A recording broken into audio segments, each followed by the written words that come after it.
It is a short week this week in my virtual classroom. Come along and see how our Thanksgiving week has gone.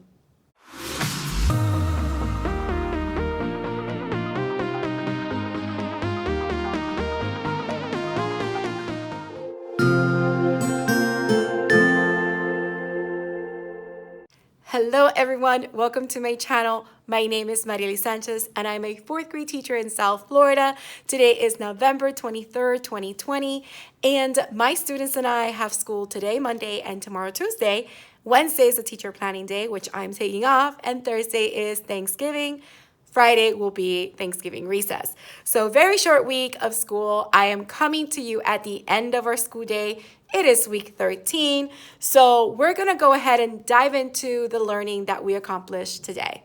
To start off this morning, we wrapped up our Chapter 5, A Boat and a Bus Tour of Florida, by completing the lesson game within our electronic social studies textbook. And then the students completed their social studies chapter test for that chapter.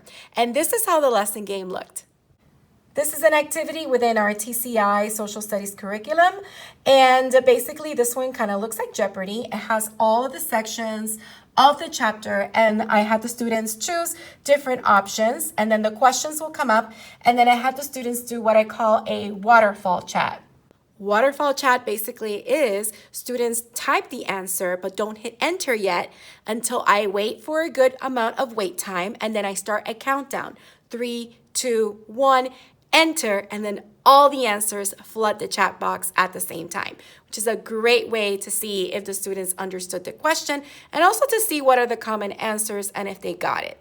So we continue doing this, which you can see had different categories. With this one, by the way, if they answered it, they go ahead and see if they got the point correct, they close it, and then it's answered. And as they keep answering them, they get to complete the entire board.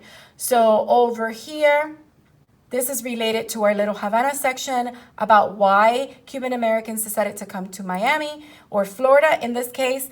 So then after that, students went ahead and took their test, which looks like this. So they had a couple of questions related to the information that we learned in the chapter. The only thing I didn't like is that this chart was very deceiving, so I had to retype it for the students so that they knew what site name went with which site. So yeah, that one tripped up the students, but I gave them some assistance with it. So then after that, the students had art, and then after art, they had iReady time, and then it was time for math. This time though, I put our math lesson in Nearpod. So first we watched the math on the spot video from Go Math Think Central online, and then I went ahead and I took them to our Nearpod math lesson. So this is a preview of the lesson so that you can see what it was. This is our essential question, and then they had a math problem to complete at the top, and they had a reference right here that they can click so that they can see what was related to the problem, and they can close that out, and they had to draw it so they could actually work it out on this. So it's like a whiteboard that the students complete, and that's what I love about Draw It, because I can see live how they're working it out and I can give them assistance or feedback as they need it. So we continued on, and they had this one, which basically had the problem at the top, and they had to take the dividend 42 and evenly distribute it among the 3 groups since we're dividing 42 by 3.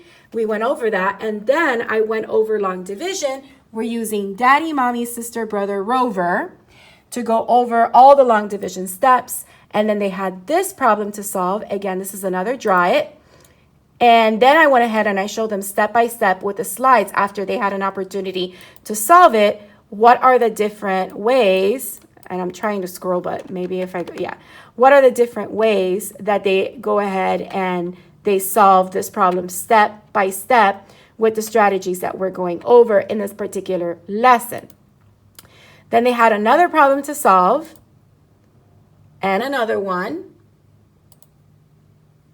And I even inserted my cubes graphic organizer so that each individual student can complete it based on the problem that is right here above. So after that, we were done because this is from another lesson that we're going to do tomorrow. So that was our math lesson. And then for reading, we went ahead and I kind of deviated from the pacing guide. I did deviate from the pacing guide. I just wanted to read a more timely book with the students since this is a short week and it is Thanksgiving week. And one of my favorite books that I like to read this time of year is Balloons Over Broadway. So I had purchased it on my Kindle app, so I was able to share my screen. The students were able to go ahead and view it. And before we even started reading the story, I have Jen Jones' Jamboard template bundle that is a growing bundle, so she keeps adding, and she added some for this particular book. So I first showed them the background knowledge slide that she put into Jamboard. And as you can see, this is Balloons Over Broadway by Jen Jones. And these are pictures from then to now so that it can activate students' background knowledge so they can see the Flatiron Building, they can see the Macy's department store, they can see the tall 4 to 6 story buildings so that they can see that. And then after that, we went to a KWL. And I did this together with the students. I had them share in the chat, and then I added the notes as they shared. So we did the what I know and then what I want to know before we read the book. And after we read the book, we went ahead and went over what I learned. The students absolutely loved the book and the activities that we were doing with Jamboard. And then I decided to give them the assignment, which is on Flipgrid. So last year I had my students and the year before design their own Macy's parade balloon that they wanted to see included in the parade in the future. And then I had students write a little note to Macy's saying, hey, I want this to be added and why. Well, because we are now virtual, I decided to add a little spin to it. So we did Flipgrid, and basically it looks like this. So I went ahead and took a screenshot of it so I can hide the join code for obvious reasons. But this is what I wrote: balloon design for Macy's Parade. After reading Balloons Over Broadway by Melissa Sweet, think of a new balloon you would like to have Macy's showcase in their next Thanksgiving Day parade. Show a picture or illustration of how your balloon would look and share why you want Macy's to add to it. Be as creative as you can be. And I added the YouTube video that I showed them today, which gives an update about how the parade is being run this year, as well as some previews for the new balloons that are going to be included in this year's parade. So I show the students some of the cool little features that Flipgrid has so that they can add their own creativity to the video, and I was just having way too much fun with it. I'll show you tomorrow because it's already getting late, but I'll show you my video because I told them I was going to participate and post a video too. So I'll show you my video tomorrow on how much fun I had with it. So let me go ahead and show you what we ended up doing for writing.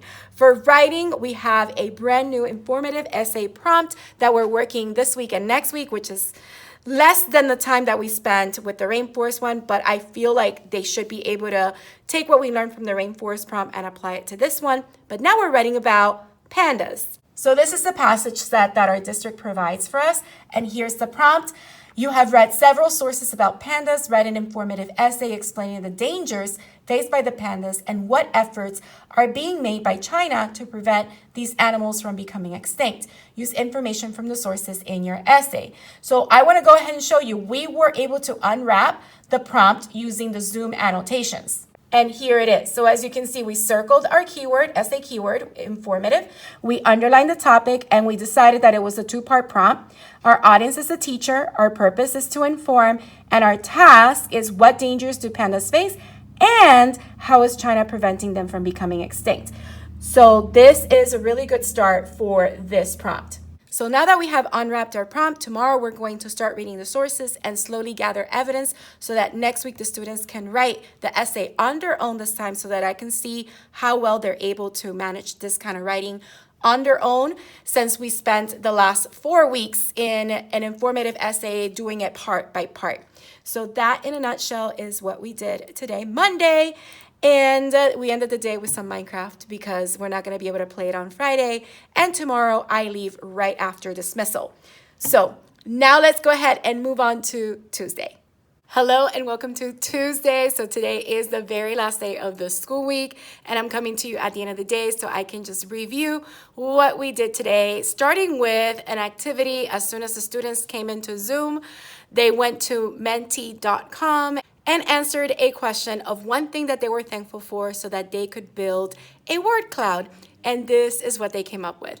So if you've never heard of Mentimeter.com, Mentimeter is free and you can sign up, and you have various different ways that students can respond to whatever you need them to respond to. In this case, I asked them, what is one thing you are thankful for? And I did include this GIF, but then when I press S, their word cloud comes up, as you can see. So those are all the things that they added that they are thankful for. And this was a great way to get our day started.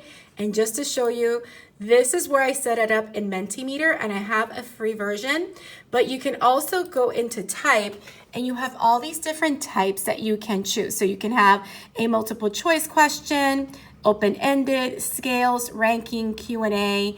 You can have select the answer, type an answer, content slides, and some advanced questions, etc. Now, some features, obviously, you do need to have a subscription for, but I'm only going to use the free versions of it. And some of these things I can add in my Nearpod. It's just I wanted something quick that they can do in the morning before we even started going into Nearpod, because after we reviewed that, we continued with our science lesson that we left off in last week on the states of matter on Nearpod. So let me go ahead and take you back where we left off and let you know how we finished it. So after the students manipulated a PhET simulation on how the particles or molecules in different substances look in solid, liquid, and gas, we went ahead and went over the different states of matter. So we went over solid, liquid, and gas. And then the students did 3 different dry activities. So this is a dry activity. They can just use the tools at the bottom, and they needed to use the substance of neon and draw how the molecules look as a solid. Then they did the same thing on how the molecules look as a liquid and as a gas. After that, the students went ahead and created a matching pairs where they needed to match the particles with each state of matter, as you can see. And after that, we went ahead and completed a quiz. This one had 3 questions that they answered. The questions are right there.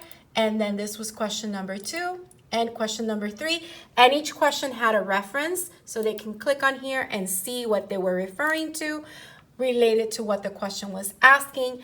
We went over those results, and then we went ahead, reviewed again the simulation. So this time they were playing around with the temperature, and they wanted to see how temperature affected the different particles in neon, argon, oxygen, and water. So we can go ahead and move the temperature up, and as you can see, the kelvins start to increase.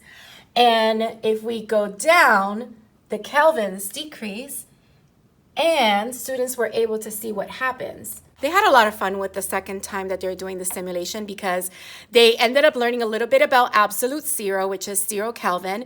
And then some of the students wanted to see what would happen if they increased the temperature all the way up. Well, eventually, if the temperature is hot enough, depending on the substance, the top of this container will pop off. And the students thought that was so cool, so they wanted to go ahead and do that.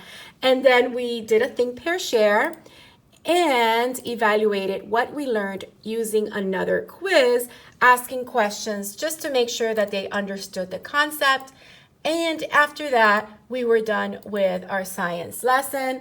Well, one last thing that we did in this dry activity, we didn't have enough time for them to fill it out, but we did discuss what they learned about gas, liquid, and solids. And that was the end of our science lesson. So after that, it was time for math, and they needed to go ahead and take that district test. And I have to say, they did an amazing job on their division test. The whole class got an 80% average, and that makes this teacher super happy. It was all in division, which means next week when we come back from Thanksgiving, we're gonna start chapter 5, which is on multiples and factors. It is not a long chapter, and I gotta do my best to make sure I go over that, as well as the next chapter, which is on fractions. So trying to stay on top of the math pacing guide is sometimes a little bit anxiety producing, but I'm just trying to do the best that I can. Now for reading, we went ahead and we were piggybacking on Balloons Over Broadway, which we read yesterday. And I started our reading class by taking them to the Macy's Parade website. So here's the parade website. When you first load it, it shows all the balloons with animations. and it is super neat and exciting. So I just wanted to have the students look at the different balloons that are going to be showcased on this year's parade, and also take a little glimpse of the way that Macy's comes about creating those balloons. So if you go here on the 3 lines on the left, you can see the lineup information, and you can see the balloons that are going to be featured in this year's parade. They're right here at the bottom. And when you click on them, you can get more information as far as how tall they are, the bicycle, how long that they are, the taxi wise that they are, etc. Now, I want to give a big shout out to my dear friend, Cristy, your Thrifty co-teacher on Instagram, because she shared this in her Instagram stories. And I'm like, oh my goodness, we're doing balloons over Broadway. This is really great. I'm going to show my students. So thank you, Cristy, for suggesting this great site to use with my students so we can make those connections.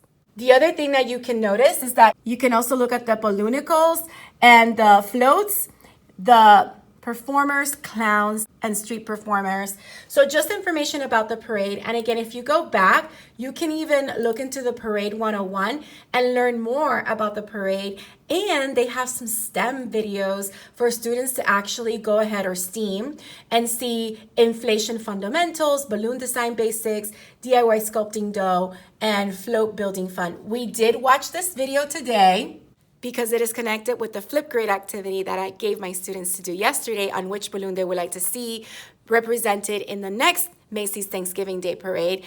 And also, if you keep scrolling down, you will see some printables, and we were playing around with the crossword and the word searches. It was a lot of fun.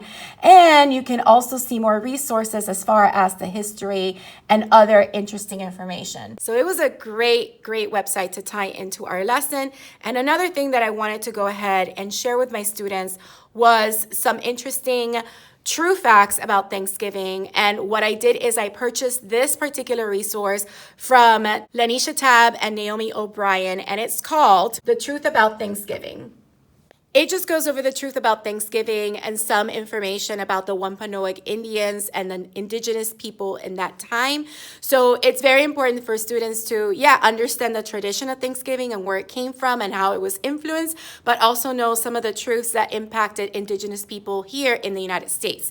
So after our reading lesson, we went ahead and went into our writing lesson. So for our writing lesson, I went ahead and I put our sources for the Panda essay in Edji.it, which is an annotation site where you can post text and invite students to come in, similar to Nearpod. You just give them a code or a link and they join in with their names. I just tell my students to put their first name, and they can start highlighting and annotating the source. So this is Edji, and over here I went ahead and I did those quick labels so the students can use it as they were doing their annotations. Any place that you see it look more darker orange or more darker yellow, that's where more than one person highlighted the same fact. And over here on the side, you see the bubbles with the initials of the students. And if I were to hover over them, like let's say I hover over this one because it's mine, you can see the annotation that was made for that particular text. So we read the first source and the second source because they were pretty short. And then we also reviewed again the prompts so that we knew what we were answering. After we looked at the sources, we highlighted, we annotated, we had discussions. I did a quick launch activity on Nearpod where I just created a collaborative board for the students to share what we learned as it relates to the writing that they're going to start producing next week. So this is the Nearpod collaborative board, Panda Informative Essay. I did include a picture of the red panda, which was the other panda that we learned about. And what dangers do pandas face? Oh, I missed the S, my bad. What is China doing to prevent them from becoming extinct, which is what the prompt was asking. So as you can see, they added the information and they also added some cute pictures of giant pandas and red pandas. And we really had great discussions and we collected a lot of information. So now that we have read the sources, the students are going to start now planning their essays. So next week, we'll look at gathering evidence. We'll look at bucketing the evidence. And then I'm going to have my students write the essay on their own. And then I'll give them feedback based on what I'm noticing. And then I can create mini lessons so that they can make improvements to their writing. So that is all that we have been able to complete in this very short 2-day school week. I hope you enjoyed coming along with us. If you did, don't forget to hit the like button, leave a comment down below, let me know what you thought or any questions you may have. Also, if you haven't subscribed, please consider subscribing and hitting the bell for notifications so you don't miss any future videos. I hope you have a beautiful, magical day, and don't forget to smile. Hello dreamers, wishers, and magical thinkers. Thank you so much for making it to the very end of this video and for showing your support. If you'd like to subscribe, you can do so by clicking on my picture down here. You can also check out my latest videos here and here. Don't forget to believe in the magic that's inside you because you are capable of great things. See you next time.